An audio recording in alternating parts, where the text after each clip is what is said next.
Hello everybody, CW here.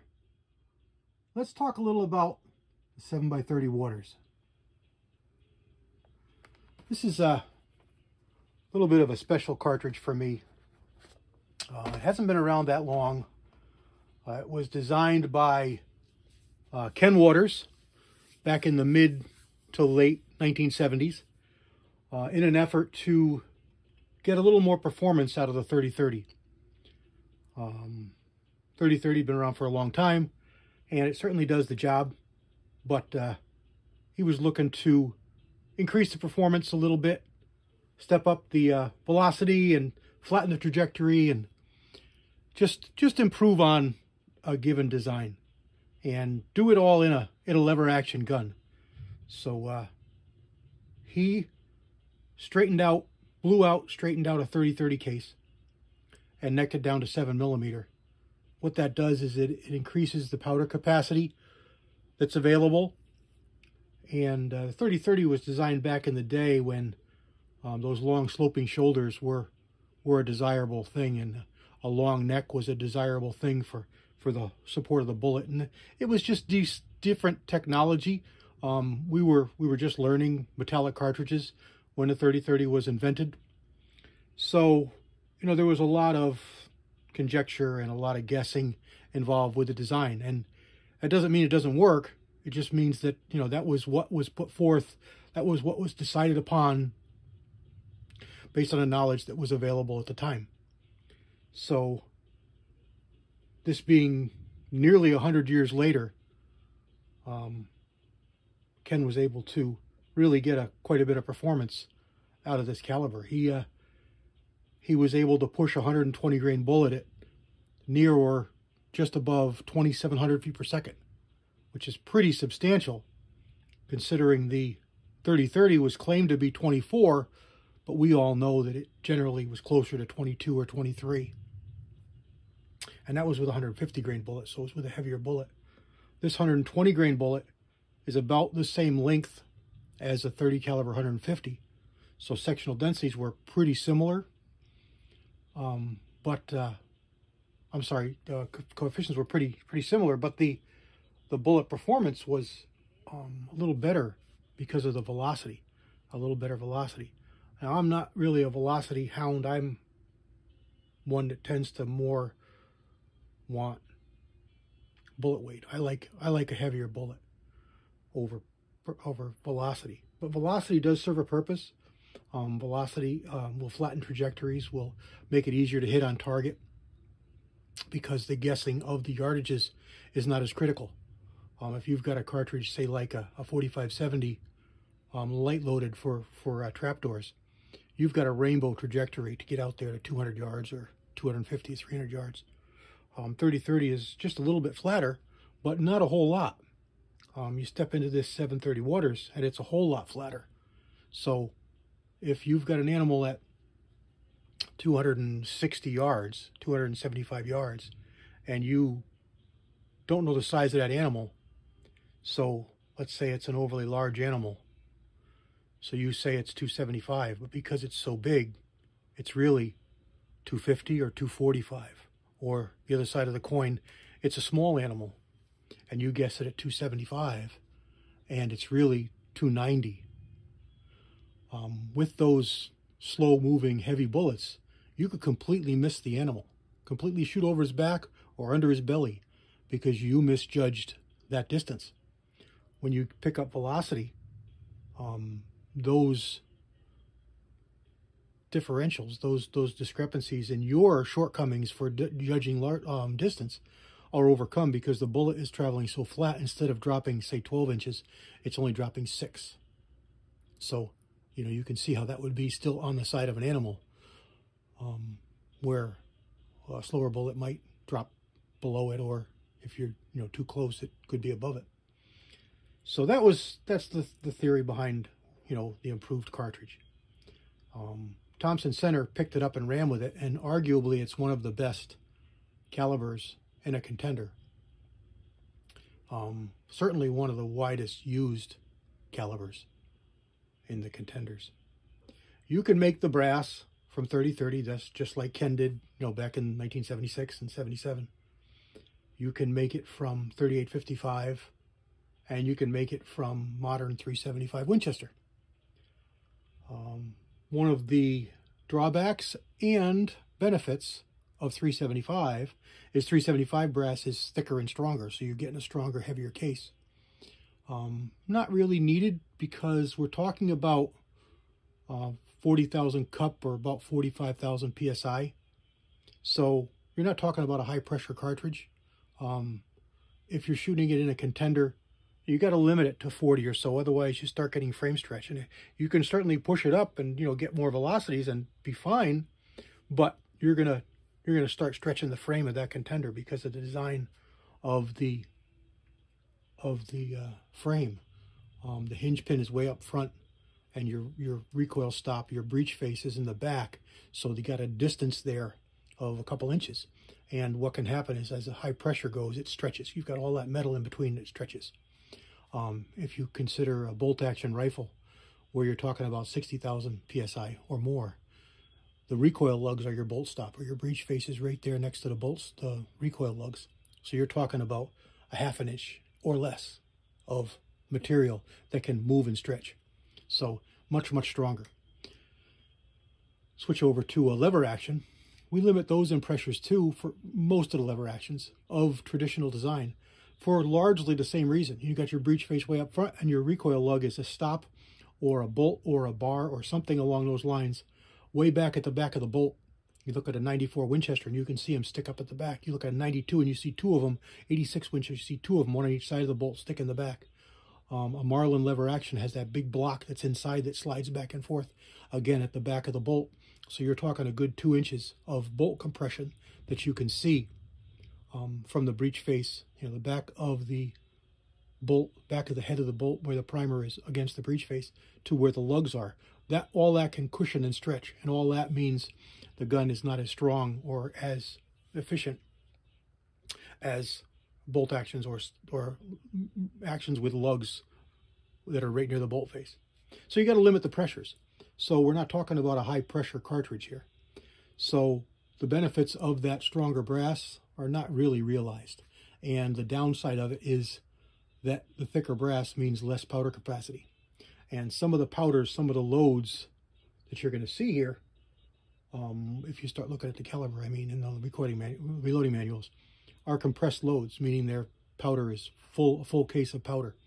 And as you should know, with reloading, powder capacity, if you seat your bullet deeper, you're going to raise pressures deeper than designed in the recipes.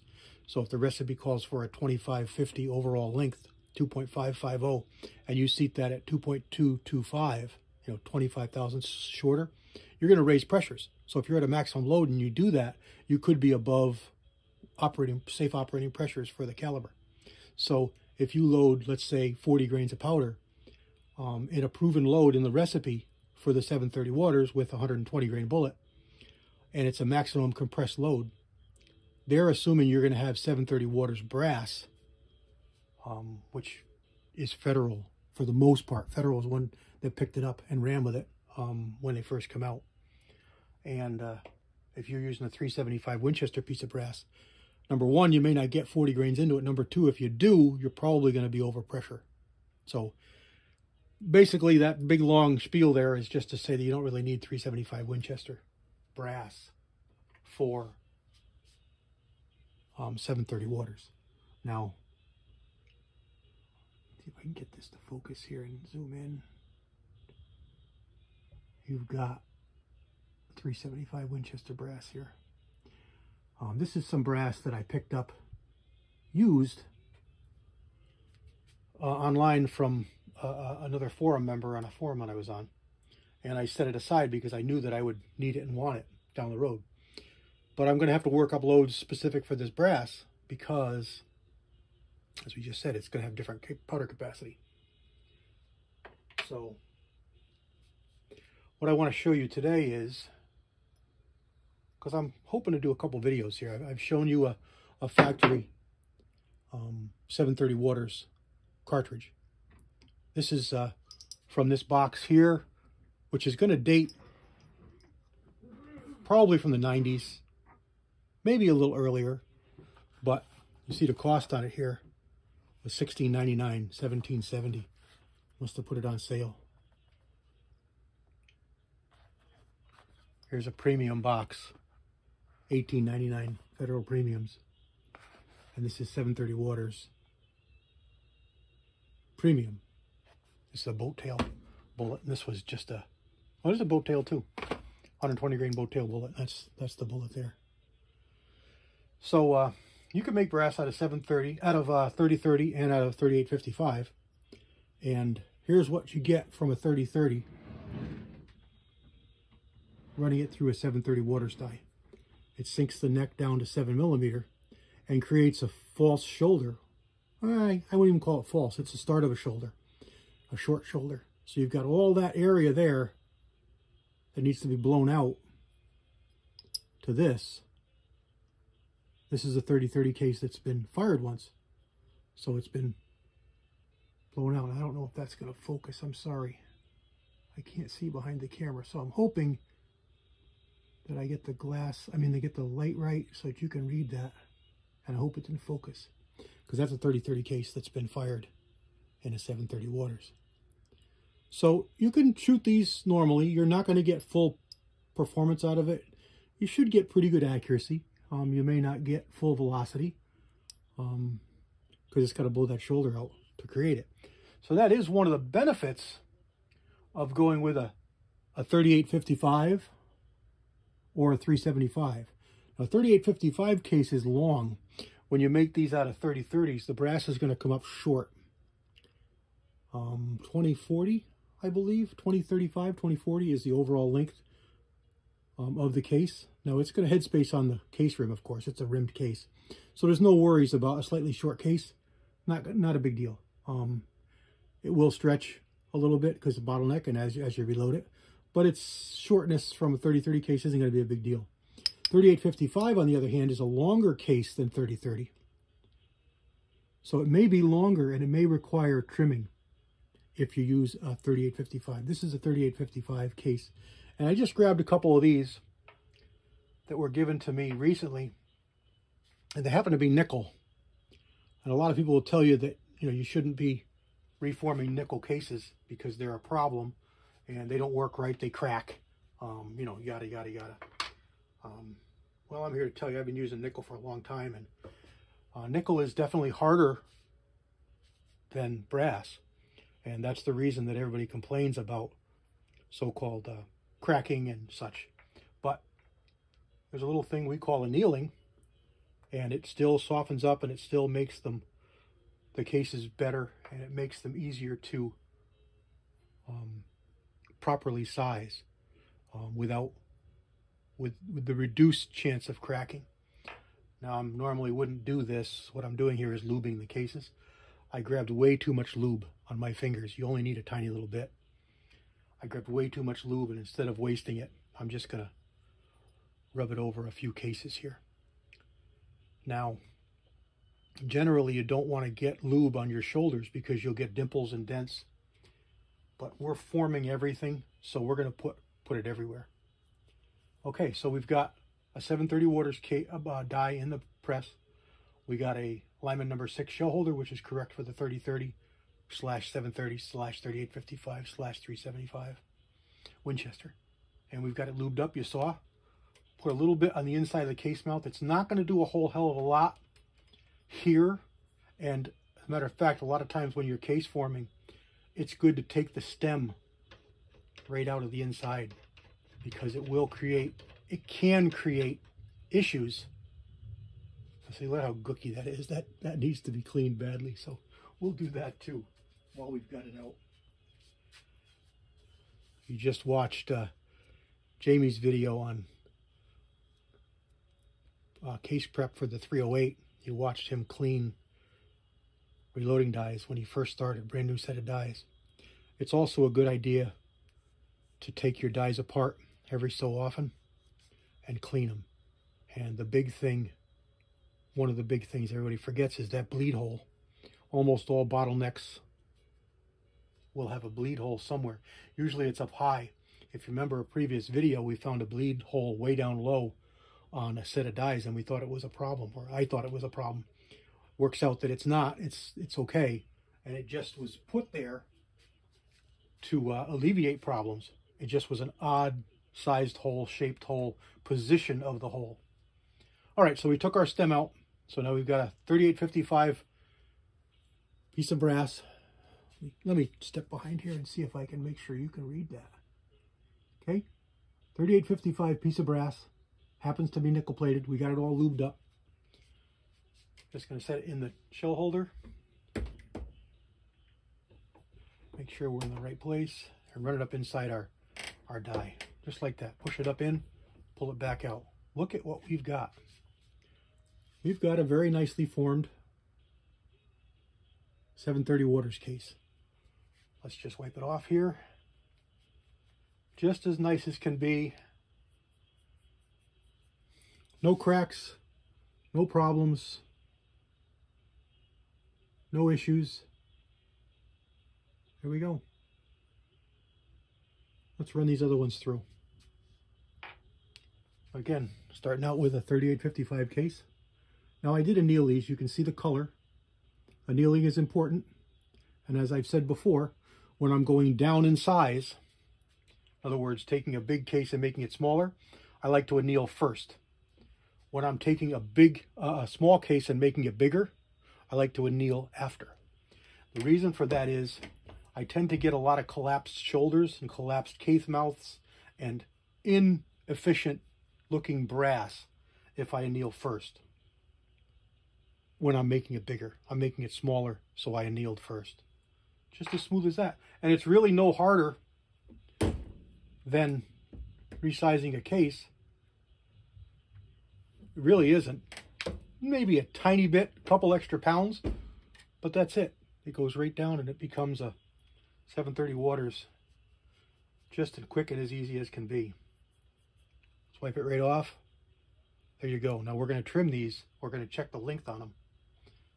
And then for lube, you just want to take your finger and just touch it. Just touch it. Don't try and smear some up. Just touch it. That's plenty. That's actually more than is needed for doing this. And I think I'm going to have enough on my fingers to lube a second case with that. You do not need a whole lot. You just need an even coating.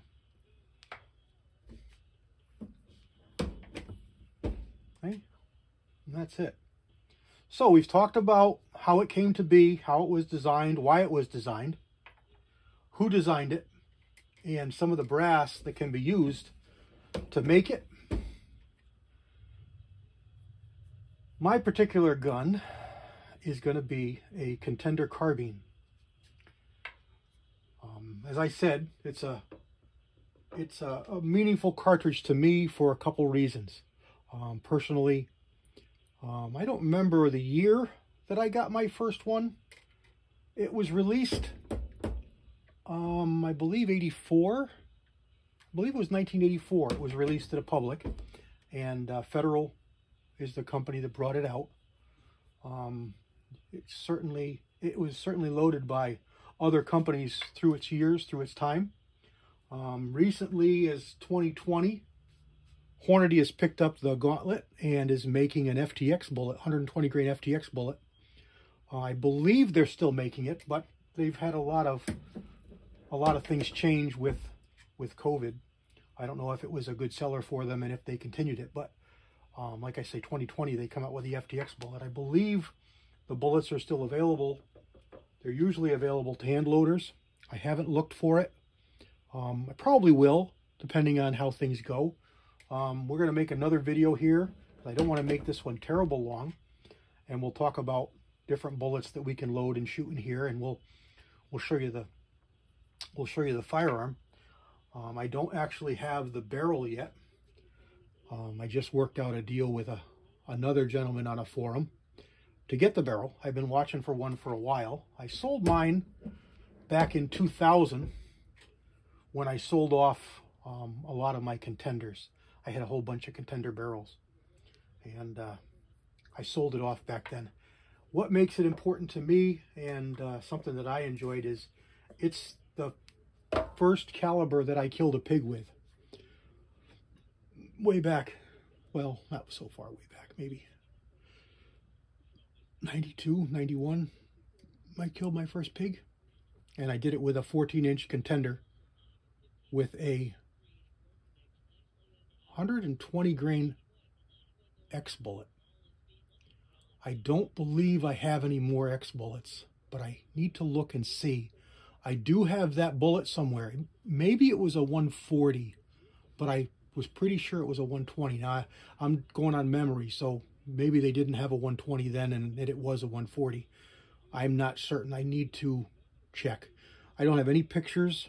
Back in the day, I was running an 8mm camera, and I have video of that on an 8mm film on an 8mm, and I need to get that converted because there's a lot of good memories on there that I'd like to have, and that's one of them. The second reason for the cartridge being important to me is it is the caliber my wife used for her first deer. So having this again, especially now, for me is more important. Sorry guys. So there we go. Let's wrap this up. I'm sure I've been yapping for a long time here. I'm going to throw a couple pictures in of a couple of appropriate 730 Waters pictures, dies, brass, and tune in for the next one. God bless everybody. CW out.